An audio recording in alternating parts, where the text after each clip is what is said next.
Assalamualaikum warahmatullahi wabarakatuh. Halo semuanya, perkenalkan nama saya Ayu Khairani Simbolon. Saya merupakan mahasiswi dari Fakultas Hukum Universitas Potensi Utama Medan. Adapun video ini saya buat untuk memenuhi tugas dari mata kuliah Hukum Acara Pidana. Nah, pembahasan yang akan saya bawakan di video ini mengenai penyelidikan, penyidikan, penangkapan, dan penahanan. Mari kita ke pembahasan yang pertama mengenai penyelidikan.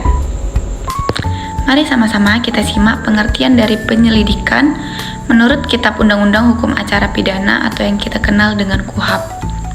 Penyelidikan adalah serangkaian tindakan yang dilakukan penyelidik untuk mencari dan menemukan peristiwa yang diduga sebagai tindak pidana. Penyelidikan dilakukan untuk menentukan apakah suatu peristiwa dapat atau tidak dilakukannya penyidikan. Penyelidikan merupakan bagian dari fungsi penyidikan dan bukan tindakan yang berdiri sendiri. Nah, jadi penyelidikan ini dilakukan untuk mengetahui seseorang melakukan tindak pidana atau tidak, baru lanjut ke tahap penyidikan. Penyelidikan biasanya dilakukan berdasarkan laporan yang diterima oleh polisi. Menurut pasal 1 angka 4 KUHP, Jo pasal 1 angka 8 UU RI nomor 2 tahun 2002 tentang Kepolisian Negara RI, bahwa yang dimaksud dengan penyelidik adalah pejabat polisi negara Republik Indonesia yang diberi wewenang oleh undang-undang untuk melakukan penyelidikan. Sedangkan menurut pasal 4 KUHP, bahwa penyelidik adalah setiap pejabat polisi negara Republik Indonesia.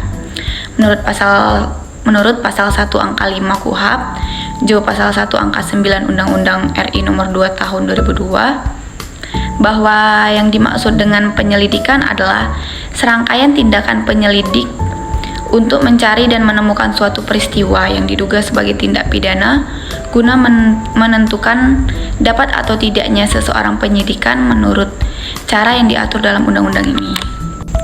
Adapun wewenang penyidik yang tercantum dalam pasal 5 KUHP sebagai berikut: pertama, menerima laporan atau pengaduan dari seseorang tentang adanya tindak pidana. Kedua, mencari keterangan dan barang bukti. Ketiga, memeriksa seseorang yang dicurigai. Keempat, mengadakan tindakan lain menurut hukum yang bertanggung jawab atas perintah penyidik.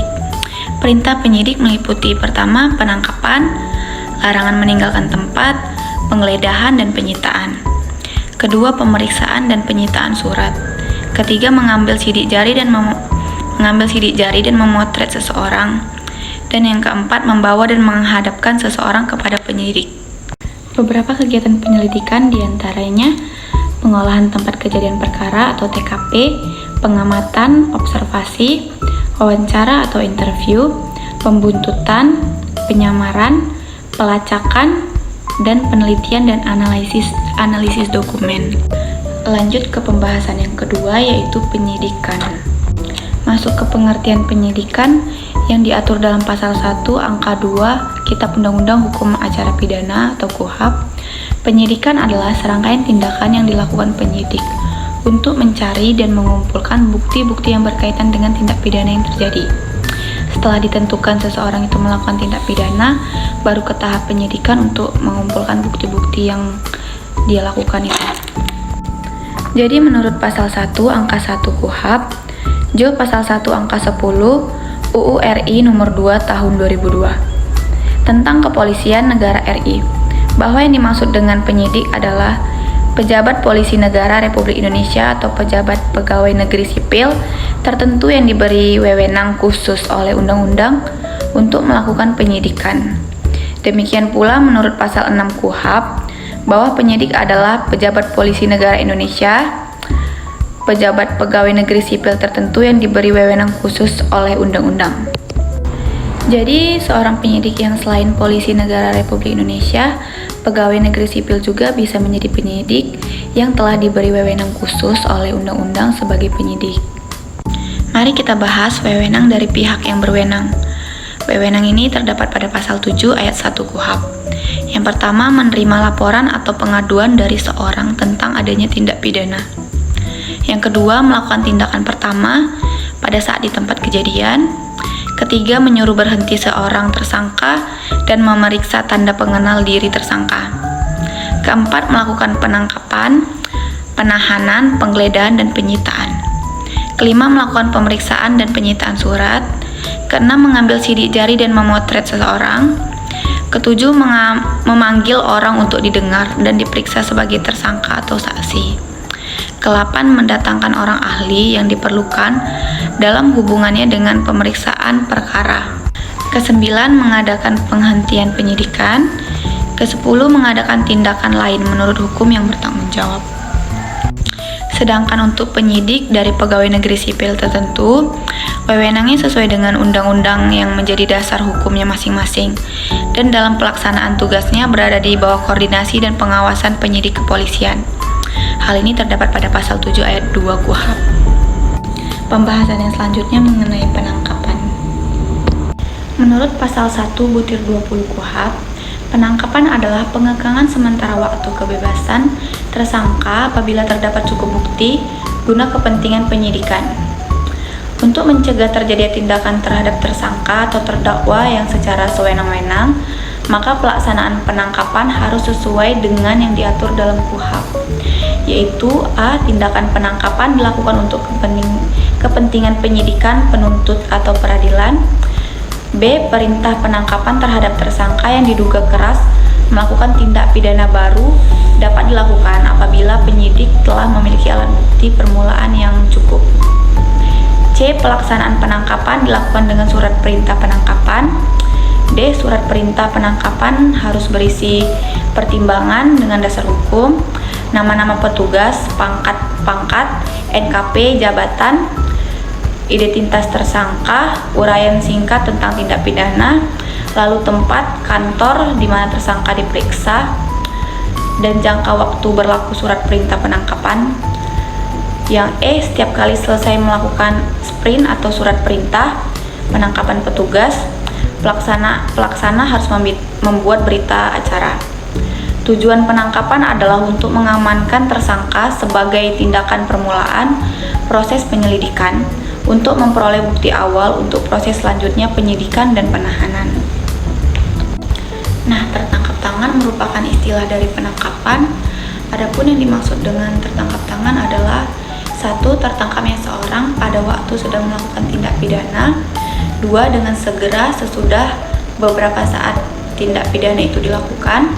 3. Sesaat kemudian diserukan oleh khalayak ramai sebagai orang yang melakukannya.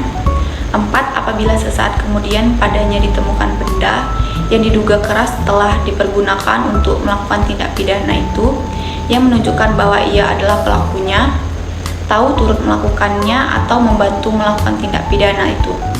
Hal ini terdapat pada pasal 1 butir 19 KUHP. Penangkapan terhadap tersangka pelaku tindak pidana dalam keadaan tertangkap tangan dilakukan tanpa surat perintah dengan ketentuan bahwa pejabat atau petugas atau orang yang menangkap harus segera menyerahkan orang tidak lebih dari 24 jam yang ditangkap beserta atau tanpa barang bukti kepada penyidik. Selanjutnya pembahasan yang terakhir yaitu mengenai penahanan. Pengertian penangkapan menurut KUHP pasal 1 butir 20, penahanan merupakan penempatan tersangka atau terdakwa di suatu tempat tertentu oleh penyidik atau penuntut umum atau hakim dengan penempatannya dalam hal serta menurut cara yang diatur dalam undang-undang. Penahanan di dalam hukum acara pidana merupakan kewenangan yang diberikan penyidik untuk menahan seorang tersangka yang didasarkan alasan subjektif dan objektif. Adapun alasan subjektifnya untuk menahan seorang tersangka yaitu 1. Tersangka atau terdakwa dikhawatirkan akan melarikan diri. 2. Tersangka atau terdakwa dikhawatirkan menghilangkan barang bukti. 3. Tersangka atau terdakwa dikhawatirkan mengulangi perbuatan pidana yang disangkakannya. Sedangkan alasan objektifnya adalah tindak pidana yang ancaman untuk tersangkanya berupa pidana penjara 5 tahun atau lebih. Kewenangan penahanan menurut pasal 20 KUHP bahwa yang berwenang untuk melakukan penahanan adalah 1. Untuk kepentingan penyidikan, penyidik atau penyidik pembantu atas perintah penyidik sebagaimana dimaksud dalam pasal 11 berwenang melakukan penahanan. 2. Kedua, untuk kepentingan penuntutan, penuntut umum berwenang melakukan penahanan atau penahanan lanjutan. Ketiga, untuk kepentingan pemeriksaan hakim di sidang pengadilan. Pejabat yang berwenang melakukan penahanan adalah penyidik, penuntut umum, hakim pengadilan negeri, hakim pengadilan tinggi, dan hakim Mahkamah Agung. Selanjutnya kesimpulan, saya akan memaparkan kesimpulan dari pembahasan yang sudah saya paparkan tadi. Nah, yang pertama penyelidikan. Jadi secara garis besar, penyelidikan itu mencari dan menemukan suatu peristiwa yang diduga sebagai tindak pidana guna menentukan dapat atau tidaknya dilakukan penyidikan. Tahap kedua, penyidikan. Mencari serta mengumpulkan bukti yang dengan bukti itu membuat terang atau jelas tentang tindak pidana yang terjadi dan guna menemukan tersangkanya. Lalu penangkapan.